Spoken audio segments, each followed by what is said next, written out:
my defense now! Walking Tall by Buford Prusser. Is that what that was? Who?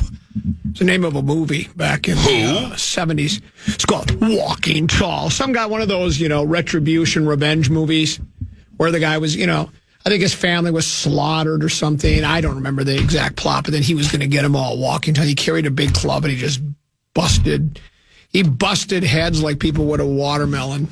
Yeah. Buford. Sounds like I need to watch that one. Buford Prusser and Walking Tall. Matter of fact, Google it right now. Buford Prusser? Yeah, well, that's the character. Oh. But the movie was called Walking Tall. What do you like better, the character Buford Prusser or saying Buford Prusser? I like saying Buford Prusser about as much as I like saying Bodega Cat. The sheriff of McNairy County. There it is. McNairy County, Tennessee. Yeah, there it goes. He was a sheriff. That's what he was seeking retribution and revenge. Does it have a little, one paragraph description of the He is movie? known for his virtual one-man war on moonshining, prostitution, gambling, and other vices along the Mississippi-Tennessee state line. All the vices that I enjoy. It's weird. No, I'm just kidding. His efforts have inspired several books, songs, movies, most notably Walking Tall and a TV series. He was also a wrestler known as Buford the Bull in the Mid-South. Think about it. He did everything, man. He did it all. Buford Prusser, Walking Tall. That was called Standing Tall. Was that the name of that song? I think it's called Steel Wall. Steel Wall, Standing Tall. Who's it by? Was that Tupac? There is no artist. That was an AI-generated song. Are you serious? AI-generated. Yeah, it was a historic montage today. Never been done before. There's a lot.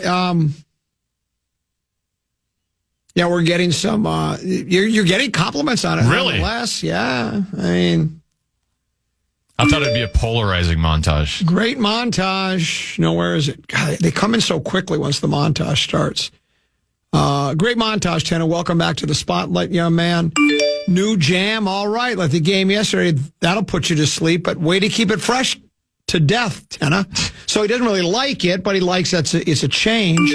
Montage song today makes me want to build a brick wall in hopes that maybe next week I'll want to run through it. Keep Ten as the bridge producer. This montage, yikes. Back to the shadows and out of the spotlight for Tennessee. Wow. Here's another. No brick wall today. I'm looking for a comfy couch to lay down on. Well, I don't even really think this... If you watched the game, and I did, I don't think it deserved a... Well, that's why, you can't play Nothing's Going to Stop Us Now after that, right? No, I don't think you can. I mean, I guess you could, but I don't think it would be appropriate. You could play anything you wanted, but I thought the defense was worthy of a montage. The offense deserves 0. So I just put in words that would equate to a football defense montage through AI generation. Well, what do you mean the offense didn't deserve it? You didn't like those 2 quarterback ratings from yesterday? Darnold 48.2 and Jones 38.3? No! Those were their passer ratings. If you combine those 2 passer ratings, it still wouldn't be any good. It's still bad. It would still be bad. My favorite, I got Lieber going. We text and talk more than most people know. When I was made aware of a tweet he sent out that said, did you see his tweet? Maybe. About the cloudy skies and touchdowns or something like that? No, I don't think I did. Oh, it's so good. It was. So this is what hold on, because I texted him last night when I figured he probably landed when he came back. And that's what I do is I get people going. Give me 1 second, because I just texted him late last night. I texted him during the Lions game. That's what I texted him. I said... I see the tweet. Cloudy with a chance of touchdowns? Yeah, and so then I sent him at 6:03 last night, in parentheses, cloudy with a chance at tutties, with a question mark. I said, you might want to give up on being a meteorologist and stick to sideline reporting. The Vikings didn't even come close to scoring a tutty. He goes, then you know what he sent back? This was at 8:23, so it took him 2.5 hours, or 2 hours, 20 minutes to get back to me, because you might want to worry about the Texans, which I sent back. Kitties will win by 14, which they didn't, and I really didn't believe it, but I was being attacked, so I just thought I'd start cocking off, and the Kitties did end up winning. And then I gave them the, yo, mama can't stop the Lions, yo, daddy can't stop the Lions, the police can't stop the Lions, And then he stopped texting. He was bored at that point. Because he's more cerebral and he's an adult and he's not into the nonstop nonsense tomfoolery and skullduggery. Probably doesn't get the bit either because I know he doesn't listen. Well, remember, he said it before. We play the liner all the time. I looked at my wife and said, I don't like this. He doesn't like the show. He doesn't like the Grum, though he does occasionally agree to come on. Matter of fact, maybe we should do that one of these days, tend to be this week or next week. Sure. And again, I know he's busy. He's got that television show that starts Twin Cities Live. Yeah, I think it starts at 3:00. So we just got to do a phoner on the Connecticut Water Systems hotline. I could do that as well, whatever he wants to do, but that would be kind of fun because we do like to stay in touch with Ben Lee. Just kind of get his thoughts. I mean, I think it's hard to say what the halfway point of the season is because there's really no halfway point because there are 17 games now. And, in Detroit, we learned to count 0-1, 0-2, 0-3. Vikings are now, 7-2? Yes. Is that the record? So that's 9. So it's about the halfway point, give or take a game. And so maybe we could get Ben's thoughts on the game. It was, Barrero used to always likes to call these games loser-proof. And this really did have the feel of being a loser-proof game because not only is B-Flow's defense aggressive without being reckless, they're pretty good. What do you think of Blake Cashman now, Tenneby? I mean, you kind of made fun of him a little bit. Straight up. So did I. Cash in, cash out. Cash in, cash out. Cash in, cash out. Cash in. Well, I'm going to bring up the point I brought up previously. Okay, hold on. We got to get to the end. Cash in, cash out. Because what I had stated was, I said, well, they're making him sound like he's I like using the names Nick Bonacani just because I like saying Nick Bonacani. He was a good linebacker, too. He's a combination of Nick Bonacani, didn't go real old school, Ray Nitschke and Dick Butkus, but he was good. But your thoughts on cash in, cash out? You can go with the argument when Blake Cashman's in, the defense is elite. When he's out, they struggle mightily. I could also counter that by saying when he was out of the lineup, they played Detroit and Los Angeles, which are two good offenses. Since he's come back, they've played Indianapolis and Jacksonville. I still think they would have had defensive success the last 2 weeks without Blake Cashman. I've already done my liners for next week. That's how far ahead I am. The first one is, if you thought the Jaguars were bad, wait till you get a load of the Titans. It was and again, it's the old, another one of those old cliches is you never have to apologize for a win, though I would say I was sorry. I would apologize to the ticket buying public and say, we probably should have given you a little bit more, what's the word I'm looking for? An attractive game, a much more, what's the word I'm looking for? Aesthetically pleasing game, right? Because it really wasn't aesthetically. But you know what, Tenneby? We got the W. You know what that was when we went to Jacksonville? It was a business trip is what it was. Vikings win. We're thrilled. We're delighted. We'll talk about the game. Many other topics to get to as well, but we'll take a short break. And then, Tenneby, you have a tease, right? Is that correct? I have a keyword, yeah. The Fan and 2 men in a junk truck want to give you a shot to put $1,000 in your hand with our national cash contest. Just enter the keyword credit at KFAN.com now for a shot at winning. That keyword is credit. Enter now at KFAN.com.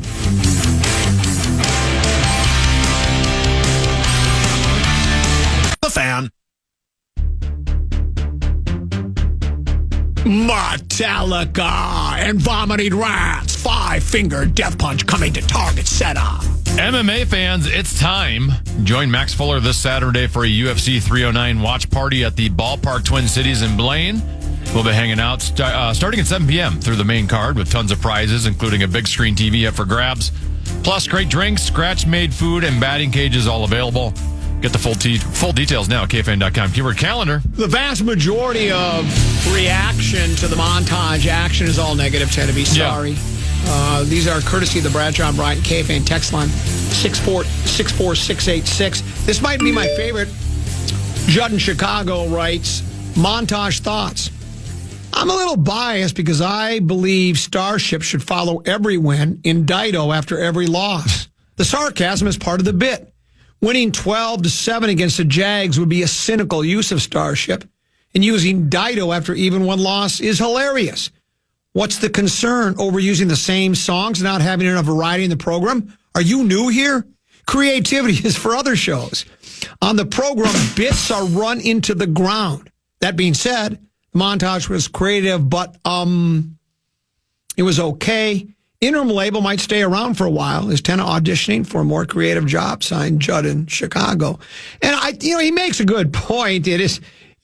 Playing Nothing's Going to Stop Us Now would have been rather amusing. And he's right. Creativity really isn't our middle name. There was another that said, careful, Tena, AI-generated montages, AI-generated interim producer. Playing with fire, my friend. Don't think I haven't already seen that coming anyway. Playing with fire, my friend. Playing with fire. So just keep that in mind. Peek at the Purple, brought to you by Affordable Electric.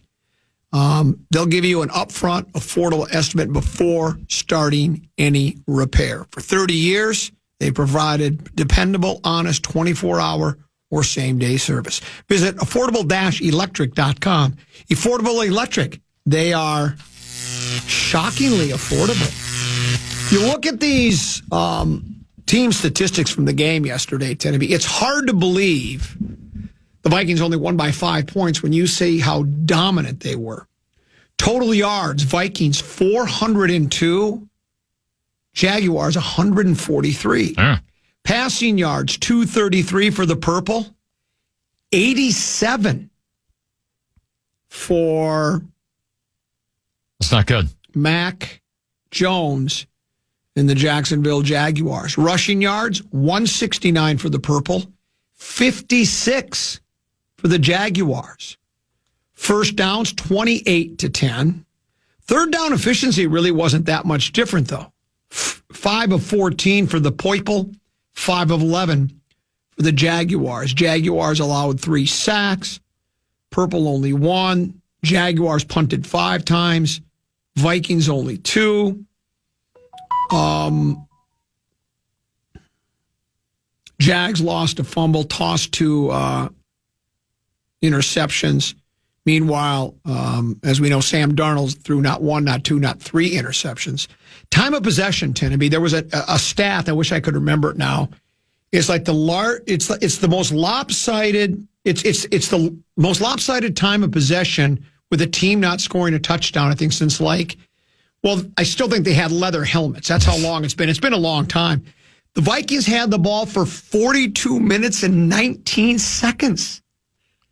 And the Jaguars had it for 17 minutes, 41 seconds. And that it makes you wonder, this could be the call I've been waiting my entire life for.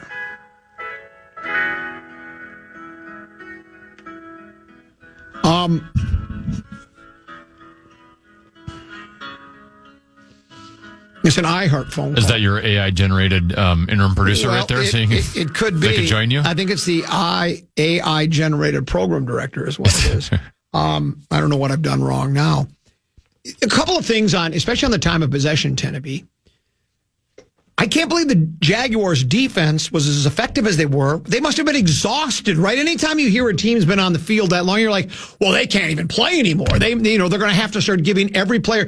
Not only will they need oxygen on the sideline, they'll need to have an oxygen tank hooked up to them while they're out on the field. That's how much it was. Yet the Vikings just never. They had 4 drives of 50-plus yards, I think. They were it seemed like they were constantly in Jaguar territory, starting drives in Jaguar territory, but by hook or by crook or by a interception by Sam Darnold, the Vikings just could not capitalize and score. All 3 interceptions were passes intended for Jets, and no shame in trying to get the ball to Jets, but I tweeted this hour, 90 minutes, a couple hours after the game as I began to digest what I saw unfold under those cloudy skies. And the forecast called for cloudy skies and a lot of tutties for the Vikings, according to Ben Lieber. there's nothing wrong with. I mean, you want to get the ball to the best wide receiver in pro football, right? Sure. But it almost seemed like in those occasions, it's like, well, it's time. You know, it's sort of like the Randy ratio. Remember when Tice came up with the Randy ratio? We've got to get the ball in Moss's hands once out of every four plays. Now, this hasn't been stated publicly that there's some kind of a Jets ratio, right? They had a Randy. What would be a good? There has to be something that would have the alliteration. It's hard with the J's. I think. Maybe we could figure it out one way or the other. Maybe one of the writing staff could, or one of the senior, junior, or contributors. But it seems to me that it's almost like he was trying to force it in on him. He made some bad throws too, and it almost seemed like he was trying to force it in there. I don't think in either. I don't remember exactly. I don't think in any of the three interceptions, the passes intended for Jets, there was any double coverage or anything like that. It was just the throws weren't very good, and the defense was pretty solid for the Jaguars on those three instances. And you know, if you remember, I think Justin said this at the beginning of this year, maybe during training camp or something, about telling the quarterbacks to just trust me. Even if I'm doubled up, just throw the ball up there. And I wonder if sometimes quarterbacks take that literally and just go, I'll get it to him. Watch, he'll make this catch, because Jets didn't have one of his better games, and it seemed it more had to do with some misfires by Sam Darnold. Hawkinson had a nice game, particularly in the first half. He was very effective. Then after that, sort of disappeared. Jones was solid until I don't know about the decision to put him back in the game. Tenneby, I mean, he wanted to play, right? Boy, that looked bad when he got hit in the ribs. I thought for sure, well, there's 3 or 4 broken ribs, but he came back. They put the flak jacket on him. He carried 4 times late in the game, and I don't know if we'll hear anything in regards to his situation today, but maybe so. Are we doing a day after the game news conference with KOC? Hopefully, yeah, 1 o'clock. Okay, hopefully at 1 o'clock. Our peek at the purple, and we're just getting started. That's a peek. We're going to take a longer view of it. Was brought to you by our friends at Affordable Electric. Shockingly affordable. Short break, more Vikings talk on the side of the break. Common Man program on the Fan.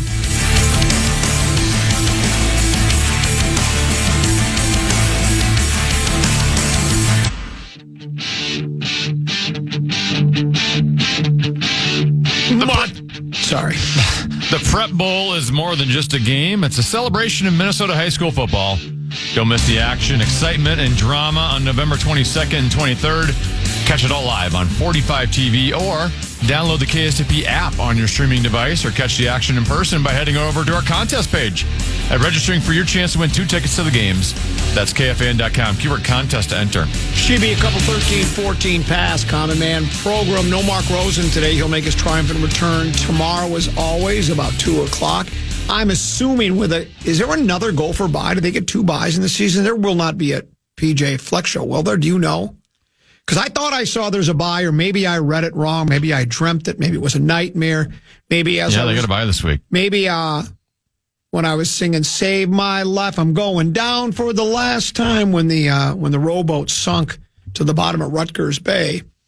I imagined it, so I'm assuming there won't be one tomorrow, but we'll double check. Well, so the last time they had a bye, it was coming off a big win.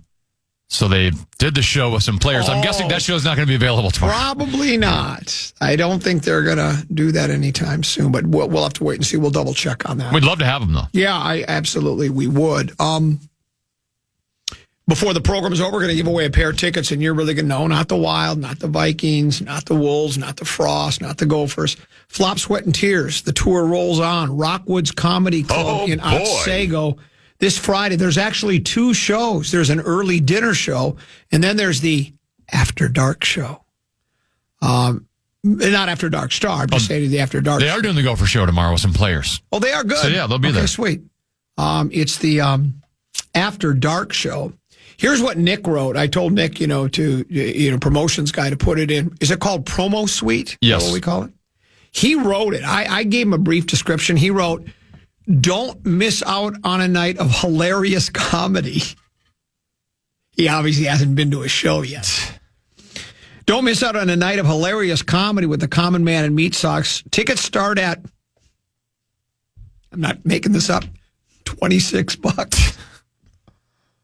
You can get yours at rockwoods.com, but we'll give some away. The dinner show is more expensive. We're giving away tickets to it's doors at 8:30 for the night show, and then the show starts at 9:30. It's late. I'm a little disappointed in that vibe in promo suite. Like, he should have done the common man bit of, don't miss out on this on this knee slap. Yeah. This really fun. This same old. I will say this, Tenneby.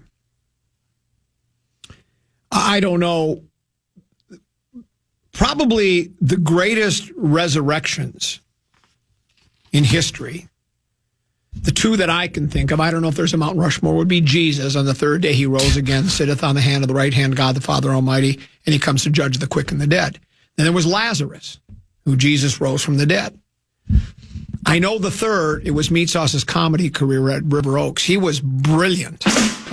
After two really lackluster performances in the first two nights at Chart House a couple of weeks ago, and like about a month ago now, but maybe not a month. What it was, it was a Wednesday in November, 23rd, I think. And then we had one at the Mud Room, and Sauce was, Tenneby, you know me, I'm the tough love covenant. He was awful. I mean, it just wasn't. He got booed off the stage at Mud Room. He's supposed to do 30 to 35. He's leaving the stage after doing like 13, 14 minutes and turning it over to me, go, well, good luck. Then here I am having to do 45 minutes. He was on his game. They loved him on Friday night at River Oaks. So it was good to see him. You know what I would say to him, Tenneby? What did PA say about 4 for 1 after he made that splendid punt return or whatever it was? What did PA have to say? Welcome back to the spotlight, young man. And that's in a preseason game, by the way. And that's exactly what we said. To me, it was welcome back. As a matter of fact, I had to get him on. In comedy, it's usually a red light, but when you're doing your act, everybody's supposed to stay to a fairly strict, unless you're Robin Williams, you stick to a fairly strict time limit, right? And so when you get to the time where you're kind of going over, they'll flash a light from way back the back of the room, like a red light, to say, hey, your time's up, you got to get off stage. All I had was my phone with a flashlight, so I blinked it a couple of times and saw something. He goes, are you taking a picture of me or asking that I get off the stage? I said, dude, you've been up for almost 40 minutes. And but he was brilliant. It was good to see. So he's back, and we're going to really enjoy it on Friday. So hope to see you there up at Rockwoods in Otsego. This text message says, in regards to the montage, were those PA calls also AI generated? Because there's no way PA could be that excited over one of the worst NFL games I've ever laid eyes on. And it certainly wasn't aesthetically pleasing, but a win is a win. There were, we talked about the lopsided team statistics, Tenneby. Those are as lopsided as any statistics I've ever seen. And if I'd read those to you and you would not, pass those statistics along to you and then ask you, what do you think the score of the game is? You would have never said 12-7, right? You would have thought, well, they must have run up 3, 4, 5, 6 touchdowns. It must have been one of those 35-3 results. Yet it went down to it went right down to the wire. As a matter of fact, even though it had the feel of being a loser-proof game, it looked like for a moment Jacksonville might steal it. They get the ball back, and after the face mask penalty on Cashman that kept the drive alive and gave the Jaguars 15 yards, Mac Jones drops back and throws. And, when guys have a lot of time, he had more time on that pass probably than any other pass, the interception by Cam Beasley. And when you see a guy, if you're watching the all 22 wide, you can probably see it better and go, oh, there's nobody even out there. But when a guy drops back to pass and has all the time and gets ready, I thought for sure, well, the guy's got to be wide open. It's going to be a tutty but it wasn't. I mean, he overthrew the wide receiver by 10 yards, and Cam Beasley made a really nice play, and that basically clinched the game, despite the fact that Carolina still almost had an opportunity to get back in the ball, or Jacksonville had an opportunity to get back in that ball game. Vikings got the ball 1st and 10, is it at their 1 yard line now at this point?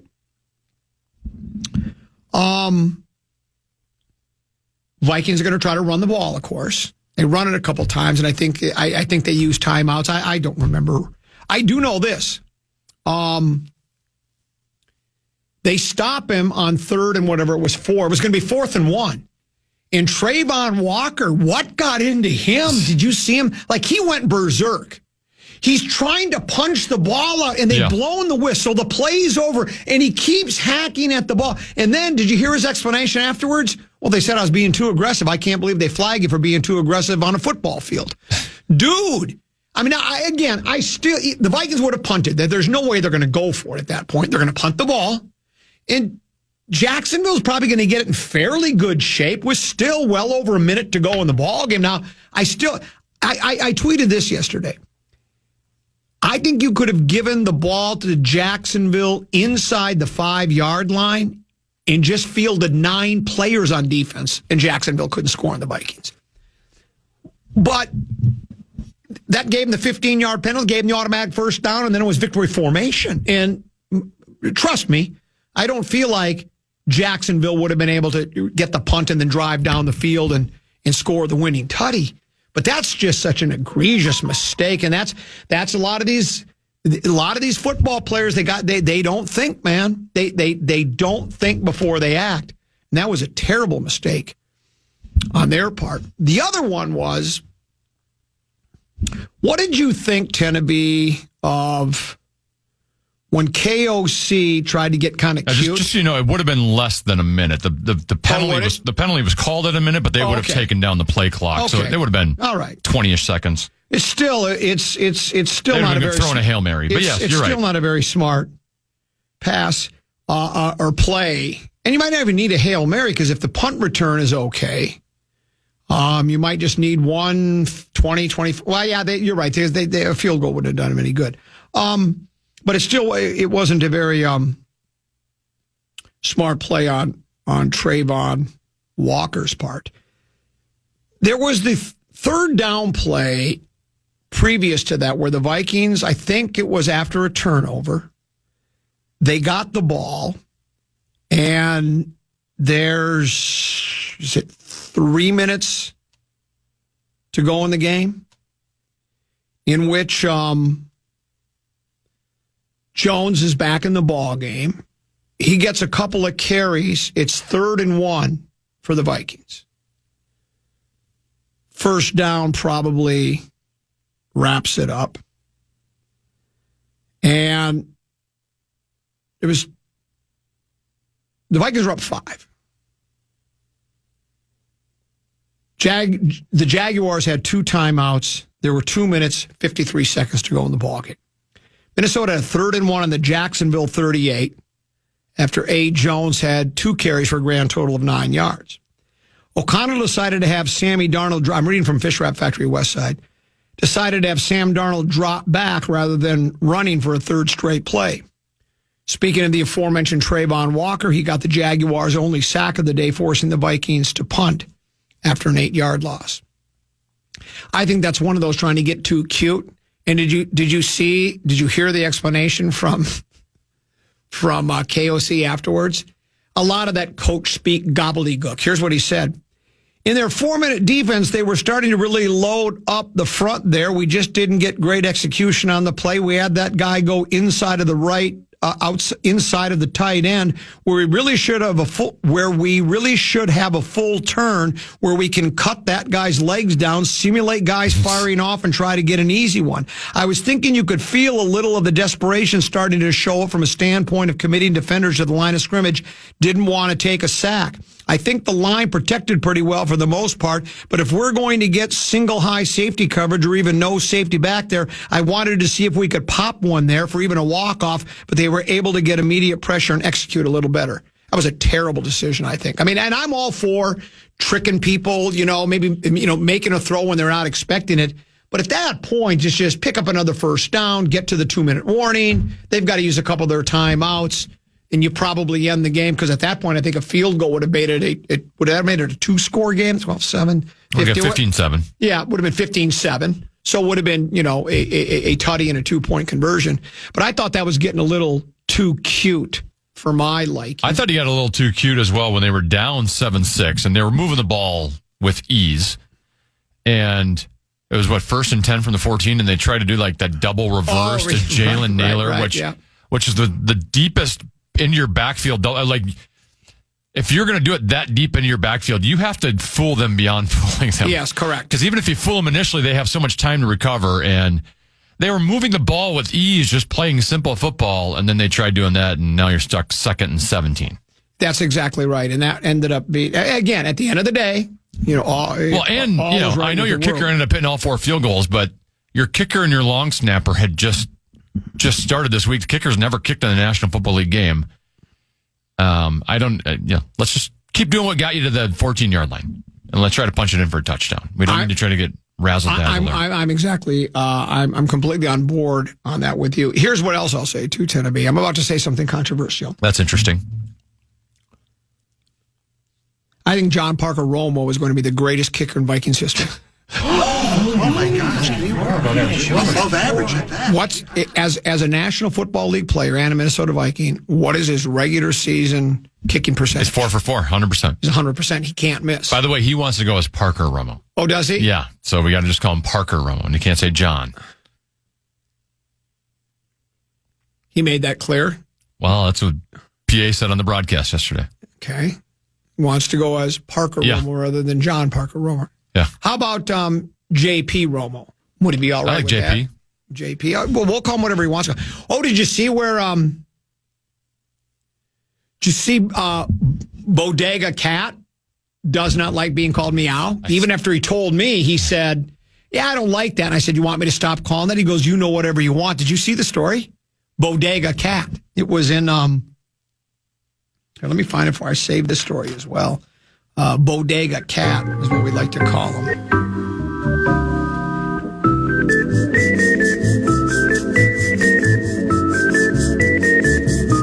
Don't go anywhere. Here it is.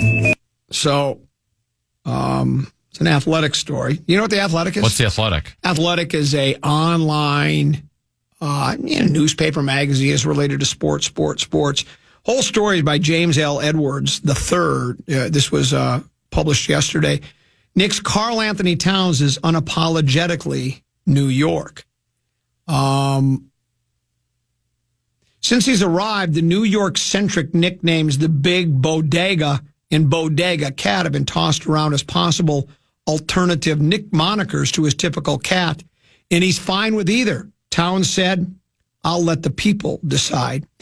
Here's what Knicks wingman Josh Hart said when asked if he's learned anything about Towns over the last month. "I don't think he really likes being called meow. I learned that. I haven't called him that in a while." So he was doing the same thing. He was calling him... That's the one thing you learned. Well, yeah, he was calling him the Big Meow. Because... That's a great nickname. I think it's one of the greatest nicknames.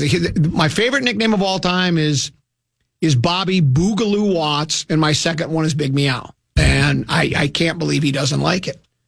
I don't know why. He told me he did like it. We had him on the air. And, at the beginning, was it the beginning of last season? Yes.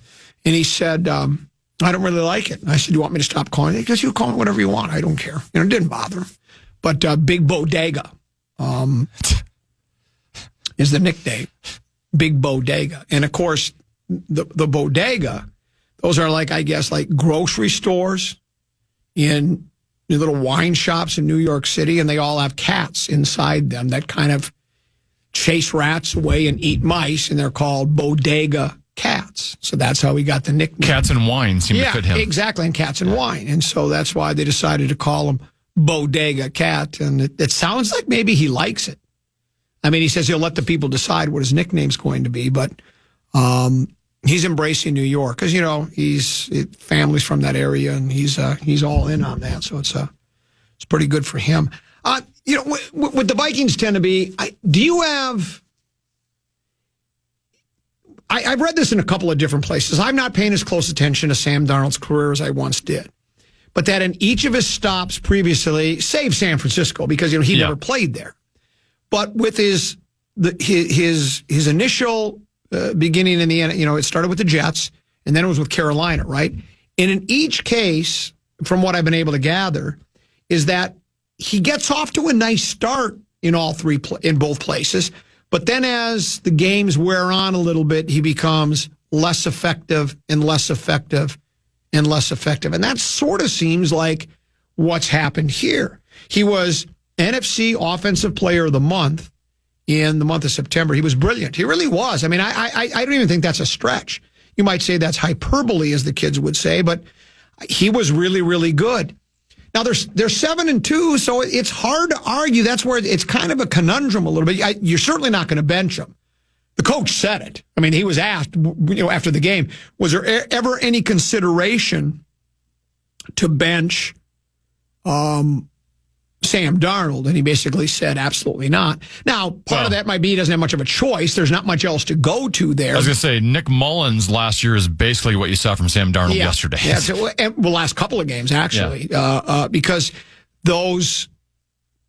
They're just, especially in the second halves of games, it hasn't been very, very good. I think if J.J. McCarthy is on roster, I think Darnold gets pulled from that game yesterday. Yeah, I think you're right. I think you're absolutely right. How concerned are you that it's fine, he'll be okay, let it play out? The funny thing is you and I last week took some heat from some of the emailers about basically being a Debbie Downer regarding Sam Darnold. Correct. And said, well, the throws he made in that game previously against Indianapolis, there were some concerning throws there. Absolutely. And he followed it up again. Like, he's not bad all the time. He had some moments yesterday. They moved the ball up and down the field. Correct. But, and I'm going to make the exact same point I made basically probably like 4 or 5 days ago because I don't think the narrative changed on it. Sam Darnold's interceptions this year are all on him. Yeah. Like he's not getting unlucky where a wide receiver goes to catch it and it tips off his hands and it lands in or a ball's batted at the line and falls into a defensive lineman. Like all of his interceptions this year are on him. And he's one of the league leaders now in interceptions in the National Football League. I got chided after I brought up those two quarterback ratings. Basically, it was 48.2 for Sam Darnold, 38.3 for Sam Jones. I said even combined, those wouldn't even be a good quarterback rating. Then I got a couple of... You can always tell the really sensitive people because what do they immediately? They attack back. Better than Goff. No, he's not. Well, Goff threw 5 picks yesterday. He still let him down the field and won the game. Now you can say Sam did the same thing. And that was not a good performance by Goff. But we're not comparing Goff. That's what, like I say, people attack. They do that all the time. Oh, I know I can get a needle about Goff. All I know is the kiddies they're 8-1. That's all I know. And it was a brilliant comeback. And that's what championship teams do. This isn't to suggest they're going to win the championship.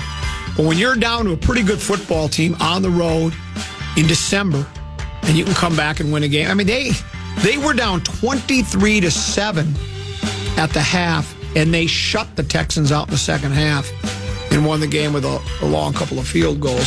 But we can discuss the kiddies at some other time, and the Packers and the Bears. Packers had a bye. Lions with a brilliant come-from-behind victory, despite the fact that they had their issues. And then the Bears lost again. It might not be long before they've got a new coach, but we'll get to those topics. Also, little Wolves and Wild talk, Tennessee and Gophers. They lose to Rutgers. That was a game. I watched that last quarter, a game that was right there for them to take, and a couple of miscues in about a 2-3 minute, 4-5 minute, about a 5 minute time frame lost them the game. But on the other side of the break, it'll be time for 5, 3, 4. Hopefully KOC, actually. That's right. So we'll tap dance and then KOC live from the New Winter Park. We believe her. I think sometimes he does these from home. I don't even know. It sounds like they're always on a what do they call it? Teams? Whatever you want to call those. Is it Teams? Is that what they call it? Sure, Zoom. Yeah, Zoom. Yeah. That's what I was thinking about, on Zoom. We'll take a break, come back with more after this here on the Common Man program on The Fan.